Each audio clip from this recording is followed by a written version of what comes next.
राजधानी भोपाल में कांग्रेस विधायक आरिफ मसूद के फ्रांस के खिलाफ किए गए प्रदर्शन को लेकर सियासत गर्म हो गई है। बीजेपी विधायक और विधानसभा के प्रोटेम स्पीकर रामेश्वर शर्मा ने आरिफ मसूद पर निशाना साधा है। रामेश्वर शर्मा की माने तो आरिफ मसूद को भोपाल या मध्य प्रदेश में प्रदर्शन करने की ज़रूरत नहीं है। अगर उन्हें प्रदर्शन करना ही है तो फिर वो फ्रांस या चीन में जाकर प्रदर्शन करें। रामेश्वर शर्मा की माने तो मध्य प्रदेश और भोपाल में मुस्लिम समाज के लोग पूरी तरीके से सुरक्षित हैं और 5 वक्त की नमाज पढ़ रहे हैं। आपको बता दें कि इससे पहले आरिफ मसूद ने राजधानी भोपाल में मुस्लिम समुदाय के कई लोगों के साथ प्रदर्शन किया था। ये प्रदर्शन फ्रांस के राष्ट्रपति की ओर से की गई टिप्पणी के खिलाफ था। प्रदेश में उपचुनाव में फतह हासिल करने के लिए जीत के फार्मूले पर काम कर रहे बीजेपी और कांग्रेस ने अब बूथ मैनेजमेंट के फार्मूले पर काम करना शुरू कर दिया है। आखिरी दौर के चुनाव प्रचार के साथ ही बीजेपी और कांग्रेस अब बूथ मैनेजमेंट के लिए काम करते हुए नजर आ रहे हैं। दरअसल कांग्रेस पार्टी ने बूथ मैनेजमेंट को लेकर जो प्लान बनाया है उसमें पूर्व मंत्री, विधायक और सांसदों को बड़ी जिम्मेदारी सौंपी गई है। कार्यकर्ताओं से लेकर पार्टी के बड़े नेता बूथ मैनेजमेंट का काम देखेंगे। दिग्विजय सिंह को भी बूथ मैनेजमेंट की जिम्मेदारी सौंपी गई है। कांग्रेस पार्टी की कोशिश है कि बूथ मैनेजमेंट के जरिए बूथ पर जीत हासिल की जा सके। वहीं बीजेपी ने भी बूथ मैनेजमेंट को लेकर पहले से ही काम करना शुरू कर दिया था। बीजेपी ने कार्यकर्ताओं की फौज से लेकर पार्टी के दिग्गज नेताओं को बूथ मैनेजमेंट की जिम्मेदारी सौंपी है। दरअसल उपचुनाव के दौरान बूथ मैनेजमेंट करना एक अहम जिम्मेदारी होती है, जिसके तहत आम मतदाता को घर से निकालकर वोटिंग के लिए प्रेरित करने तक की जिम्मेदारी बूथ मैनेजमेंट प्रबंधन की होती है। और यही कारण है कि बूथ मैनेजमेंट को लेकर हर बार जोर शोर से तैयारी करने वाले सियासी दल इस बार कुछ ज़्यादा दिलचस्पी लेकर बूथ मैनेजमेंट करने की कोशिश में लगे हैं, ताकि बूथ मैनेजमेंट के जरिए जीत की राह को आसान बनाया जा सके। मध्य प्रदेश में 28 सीटों पर उपचुनाव होने जा रहे हैं। सूबे की सियासत में इन 28 सीटों की अहम भूमिका रही है। पिछले 2 दशकों का इतिहास देखें तो इन 28 सीटों के पास सरकार बनाने की चाबी रही है। जिस भी पार्टी ने ये सीटें ज्यादा संख्या में जीती हैं, सरकार प्रदेश में उसी की बनी है। उपचुनाव के सियासी रण में इस बार 28 सीटों पर प्रत्याशियों के बीच में मुकाबला है। जिस भी पार्टी ने ये 27 सीटें जीती हैं, प्रदेश में उसी की सत्ता कायम रही है। इन सीटों को 3 बार भाजपा ने जीता और प्रदेश में हैट्रिक बनाई। वहीं एक बार ये सीटें कांग्रेस के पास आई तो 15 साल की सत्ता एक झटके में बदल गई और कुर्सी पर कांग्रेस बैठ गई। एमपी में सत्ता की कुर्सी तक पहुंचाने वाली इन्हीं 28 सीटों पर अब उपचुनाव हो रहा है। इन्हीं 28 सीटों पर 2003 में भाजपा ने 18 सीटें जीती और भाजपा की सरकार बनी। 2008 में भाजपा ने फिर 15 सीटें जीतकर अपनी सरकार बना ली। 2013 में फिर भाजपा ने 28 में से 21 सीटों पर कब्जा कर लिया और तीसरी बार सूबे में अपनी सरकार बनाई। 2018 में इन 28 सीटों में से 27 कांग्रेस के पास आ गई और सूबे की सरकार बदल गई। हाथ ने कुर्सी से कमल को उखाड़कर कमलनाथ को बिठा दिया। अब इन उपचुनाव में फिर इन 28 सीटों पर सत्ता की चाबी है। जो इन्हें जीतेगा उसकी किस्मत का ताला खुल जाएगा। उपचुनाव के सियासी रण में जीत के लिए भाजपा और कांग्रेस दोनों ही एड़ी चोटी का जोर लगा रहे हैं। अब देखना होगा कि इन दोनों ही पार्टियों में से कौन सी इन 28 सीटों में से ज्यादा सीटें जीतकर सत्ता की कुर्सी पर काबिज होती है। चुनाव प्रचार के अंतिम दौर में बीजेपी ने ग्वालियर चंबल अंचल में जान झोंक दी है। खुद मुख्यमंत्री शिवराज सिंह चौहान ग्वालियर जिले में 30 घंटे तक डेरा डालेंगे। इस दौरान वो 3 विधानसभा क्षेत्रों में रोड शो करेंगे। उनके साथ पूर्व मुख्यमंत्री उमा भारती, ज्योतिरादित्य सिंधिया और केंद्रीय मंत्री नरेंद्र सिंह तोमर भी मौजूद रहेंगे। ग्वालियर चंबल अंचल में उपचुनाव में अब प्रचार अंतिम दौर में है। आज ग्वालियर में बीजेपी के स्टार प्रचारक डेरा डालेंगे। खुद मुख्यमंत्री शिवराज सिंह चौहान आज शाम को ग्वालियर आएंगे, जहां वो लगातार 30 घंटे तक ग्वालियर जिले में रहकर 3 रोड शो करेंगे और वहीं कुछ सभाओं को भी आयोजन किया जाएगा। रोड शो के दौरान सीएम शिवराज के साथ ही केंद्रीय मंत्री नरेंद्र सिंह तोमर, राज्यसभा सांसद ज्योतिरादित्य सिंधिया, पूर्व मुख्यमंत्री उमा भारती और प्रदेश अध्यक्ष बीडी शर्मा मौजूद रहेंगे।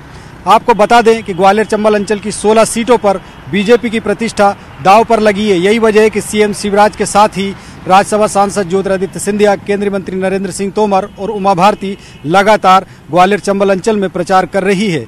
माना जा रहा है कि अंतिम दौर में भाजपा पूरी ताकत से इन 16 सीटों को जीतने के लिए प्रचार में जी जान झोंक रही है। उधर कांग्रेस भी बीजेपी के इस मेगा शो का जवाब देने की तैयारी कर रही है। कहा जा रहा है कि संभवतः 1 नवंबर को कांग्रेस का भी एक बड़ा आयोजन ग्वालियर में होगा, जिसमें संभवतः पूर्व मुख्यमंत्री कमलनाथ सहित कांग्रेस के तमाम बड़े चेहरे यहां पर मौजूद रहेंगे और कांग्रेस के पक्ष में अंतिम माहौल बनाने की कवायद में जुटेंगे। बीजेपी के इस मेगा शो के बाद अब कांग्रेस भी इसका जवाब देने की तैयारी कर रही है। माना जा रहा है कि प्रचार के अंतिम दौर में कांग्रेस भी यहां कमलनाथ सहित तमाम बड़े नेताओं के साथ एक मेगा शो करने की तैयारी कर रही है। मध्य प्रदेश में 28 सीटों पर होने जा रहे उपचुनाव के आखिरी दौर में आज बीजेपी के राष्ट्रीय महासचिव कैलाश विजयवर्गीय ने प्रेस कॉन्फ्रेंस की। इस दौरान उन्होंने कमलनाथ पर जमकर निशाना साधा। उन्होंने कहा कि इस उपचुनाव के लिए कमलनाथ का अहंकार जिम्मेदार है और कमलनाथ की चतुराई कांग्रेस पर भारी पड़ गई। भाजपा के राष्ट्रीय महासचिव कैलाश विजयवर्गीय ने आज प्रेस कॉन्फ्रेंस कर पूर्व मुख्यमंत्री कमलनाथ और दिग्विजय सिंह पर जमकर निशाना साधा। उन्होंने कहा कि उपचुनाव के लिए कमलनाथ का अहंकार जिम्मेदार है। सिंधिया जी के सम्मान को ठेस पहुंची तो सत्ता परिवर्तन हुआ। कमलनाथ अपने विधायकों को संभाल नहीं पाए, वे अहंकार में डूब गए थे। कमलनाथ जनता से की गई गद्दारी के कारण आपकी सरकार गई। कांग्रेस को कमलनाथ की चतुराई महंगी पड़ गई।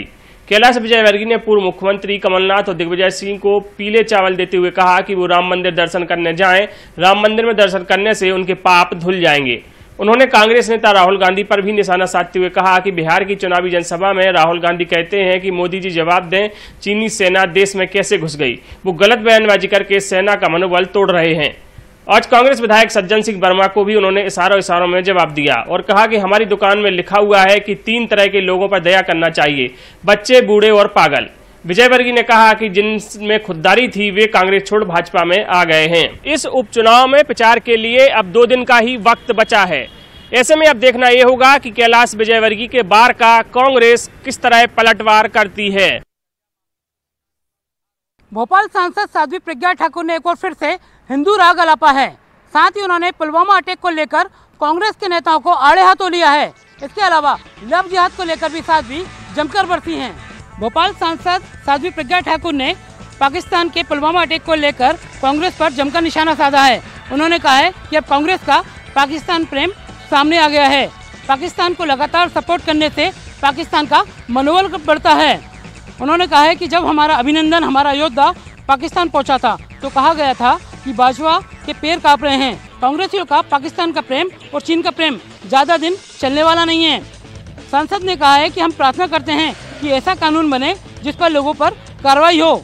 इसके अलावा साध्वी ने लव जिहाद को लेकर भी जमकर एक विशेष धर्म पर निशाना साधा है। उन्होंने कहा है कि इसे लेकर भी कानून बनना चाहिए और विशेष धर्म के लोगों को अपने घर में एंट्री नहीं देना चाहिए।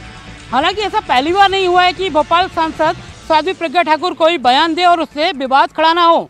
हालांकि उनके बयानों के बाद पार्टी को भी कटघरे में खड़ा होना पड़ता है, मगर देखते हैं कि इस बार उनके बयान से क्या मुसीबत खड़ी होती है। ड्रग्स सप्लाई मामले में रायपुर पुलिस ने मुंबई से एक नाइजीरियन गिरोह के व्यक्ति को गिरफ्तार किया है। पैट्रिक नाम के एक नाइजीरियन है जो कि ड्रग्स की सप्लाई करता था। पुलिस का दावा है कि राजधानी में जिस तरीके से जो ड्रग्स सप्लाई होता था उसमें मुख्य रूप से यही इसी पैट्रिक की भूमिका थी। साथ ही उसके एक भाई की भी तलाश है जो कि इस मामले में उसका सहयोगी था। बहरहाल पुलिस ने दावा किया है कि पैट्रिक के गिरफ्तारी के बाद इस मामले में अब तक 16 लोगों की चूँकि गिरफ्तारी हो चुकी है और करीब 4 और लोग हैं जो कि रायपुर के रहने वाले हैं। उनकी भी गिरफ्तारी के प्रयास रायपुर पुलिस द्वारा किए जा रहे हैं। लगातार ड्रग्स सप्लाई मामले में पुलिस कार्रवाई कर रही है और ये एक बड़ी कामयाबी जो है रायपुर पुलिस के हाथ लगी है, क्योंकि शुरू से कहा जा रहा था कि ड्रग्स सप्लाई मामले में न केवल मुंबई और गोवा से तार जुड़े हुए हैं बल्कि नाइजीरियन लोगों का भी इसमें मामले में हाथ है और ये एक नाइजीरियन पकड़ा गया है। बहरहाल अभी भी कुछ और गिरफ्तारियां होनी बाकी है। देखना होगा कि उनकी गिरफ्तारी कब तक होगी और पुलिस इस जो पूरे चैन को तोड़ने में कामयाब हुई है। आगे राजधानी में इस तरीके से जो है ड्रग्स के मामले निकलकर सामने आते हैं, ड्रग्स की सप्लाई होती है या फिर इसको यहीं पर ब्रेक करने में पुलिस कामयाब हो जाएगी, ये देखने वाली बात होगी। एक बात आगे बढ़ते हैं। जशपुर जिले में महुआ सैनिटाइजर के बाद अब महुआ लड्डू बनाने का काम स्व सहायता समूह की महिलाओं ने शुरू किया है। जिला प्रशासन और प्रदेश सरकार के सहयोग से महुआ से शराब बनाकर जीवन यापन करने वाली महिलाएं अब महुआ से लड्डू बनाकर आत्मनिर्भर बन गई हैं और अच्छी आय अर्जित कर रही हैं। स्व सहायता समूह की महिलाएं जिला प्रशासन और प्रदेश सरकार का धन्यवाद दे रही हैं।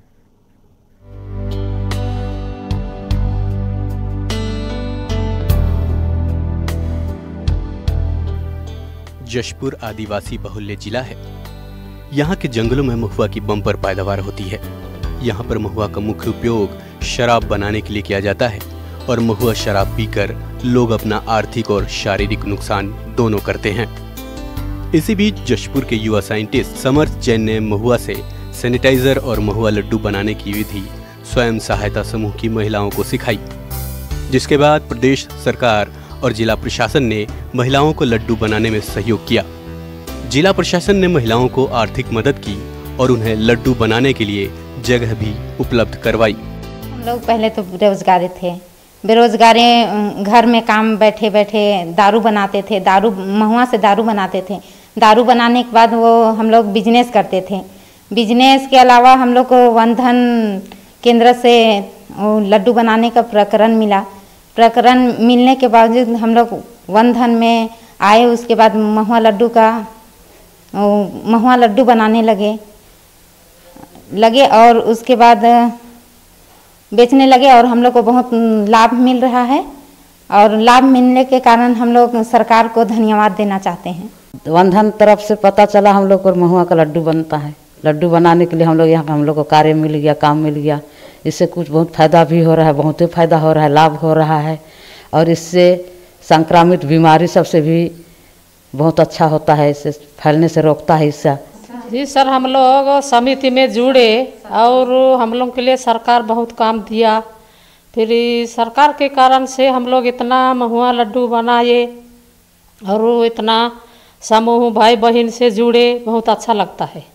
देखिए, जशपुर ज़िले में महुआ से अब जो है सैनिटाइजर के बाद लड्डू भी जो है ये महिला समूह के द्वारा बनाया जा रहा है। उसमें और अलग अलग वैरायटी के जो है वो प्रयोग के तौर पर कर रहे हैं। 11 प्रकार के लड्डू बना रहे हैं। ये वन विभाग उनको सपोर्ट भी दे रहा है और मुझे लगता है कि ये जो पौष्टिक होने के साथ साथ जो है ये अन्य जो चीज़ें हैं उसका रिप्लेसमेंट के रूप में ये काम करेगा और महिलाओं को एक रोजगार जो है वो मिलेगा।